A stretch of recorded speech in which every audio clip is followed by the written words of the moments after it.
Okay, so I'm going to demonstrate this machine.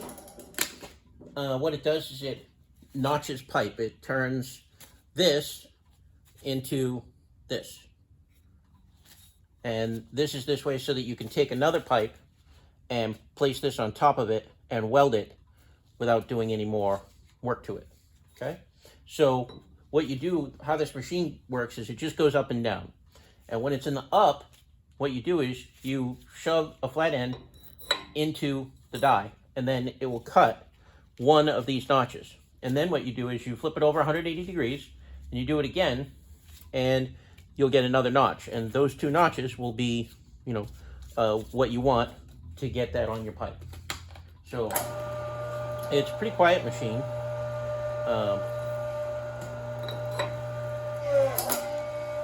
There you go.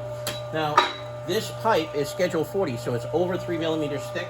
The maximum this machine wants to do is 3 millimeter wall. However, it can handle it, it just won't return. There's a spring inside that only works up to a certain amount of strength. So what you do is, you gotta hit it in the right spot. Okay, that's not gonna work. Right here.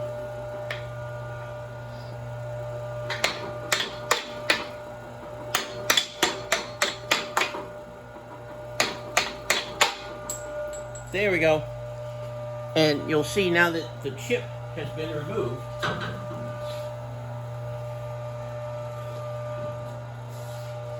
That's the chip right there. Now that the chip's been removed, it's going back up and down again. Now, I've tried different oils.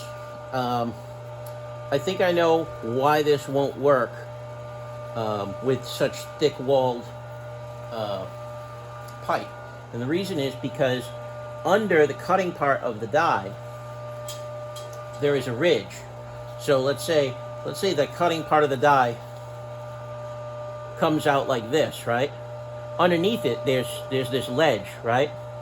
And that ledge is about 3 millimeters away from the lip of the die, right? And, here, watch. It can go through 3 millimeter, no problem, and it returns no problem. The reason it's getting stuck is because it was simply designed for up to 3 millimeters of wall thickness. I had the idea of actually getting a die grinder and just, making enough room until this works, right? And you can still do that, or if you want me to do it, I'll do it. But, I don't want to mess up the machine for the next guy if he doesn't want that.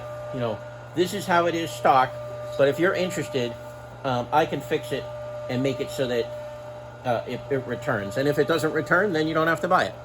Otherwise, what we've done is we went in and we replaced all the springs and the spring pins so that, those are all good to go. And all three are returning after you cut something, as long as it's less than 3 millimeters thick. The rest of the machine's in really good shape. There's nothing wrong with the switch. I cleaned it up a little bit.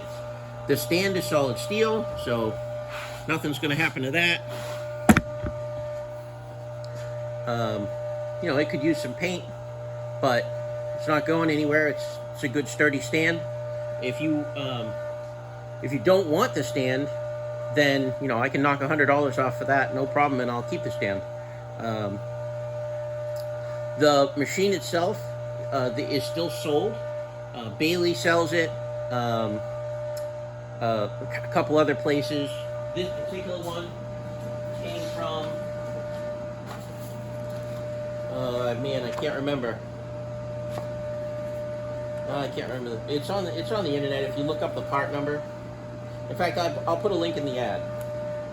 But it's a PTN12U, and it comes with the parts manual. Baileigh also sells it, so it's also got the Baileigh manual. Take a look at those if you have any questions or you want anything, want to figure anything out. But that's about it. All right.